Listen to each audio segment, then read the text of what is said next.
Hello, my name is Ankita Shroff, and this is Physics 2212, Lab 5, Falling Magnet in a Solenoid.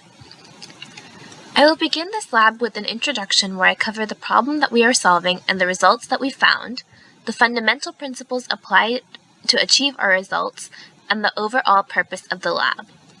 Then, I will describe the data itself by showing you a video of the data collection process, analyzing the data and measurements, pointing out important pieces of the code, and finally, illustrating the results found when the code is run.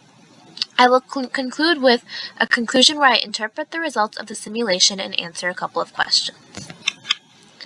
Beginning with the introduction, the goal of this lab was to build a simulation of a magnet falling through a tube of aluminum foil, representing a conductive, non-ferrous material, and understand the fields and forces that occur as a result of this. We will compare the results of this computational simulation to those found from doing the experiment in real life.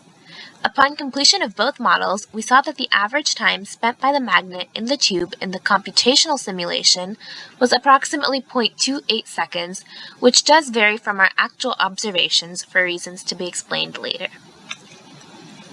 The fundamental principles used in this lab cover pretty much every topic that we've touched on in this course. However, the most important one would certainly be Faraday's law, which states that the EMF in a circuit is directly proportional to the time rate of change of the magnetic flux through the circuit. Other laws that we will also use in this lab include the Biot-Savart law and Newton's second and third laws.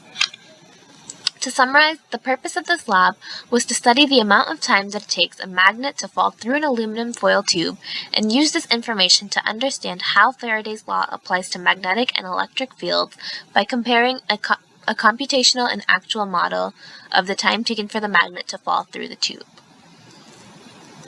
Now moving on to the data collection.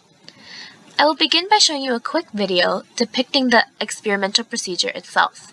As you can see, I dropped a magnet in the tube and measured the amount of time that it took in the tube from start to finish. We repeated this procedure 5 times and found the average time spent in the tube from all 5 trials, which turned out to be 0.55 seconds.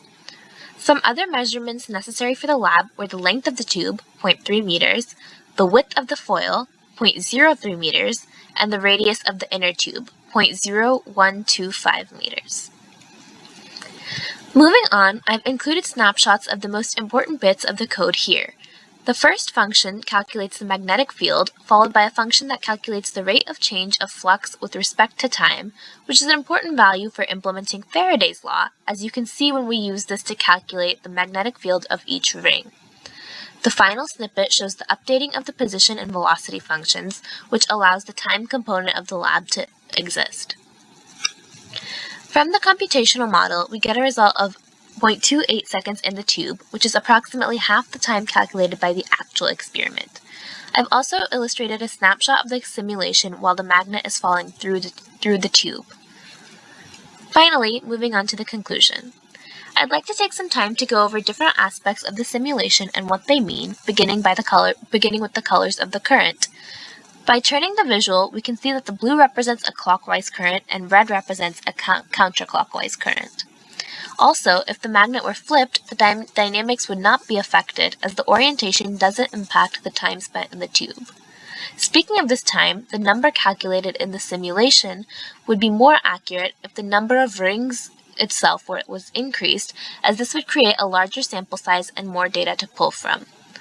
Finally, when the velocity levels out towards the end of the simulation, we can conclude that the forces caused by gravity and Faraday's law are equal to each other. Now I'd like to answer a couple of questions, beginning with the scenario where the resistivity goes to 0, which would result in the current going to infinity due to its inverse relationship with resistivity, as we know from Ohm's law, and the force due to the magnetic field going to infinity as well, due to its direct relationship with current. Secondly, if there were holes or slits in the tube, this would result in incomplete loops, which would decrease the current, which would decrease force magnitude due to the direct relationship between current and force, which would in turn make the magnet's speed increase as it falls. Thank you for watching!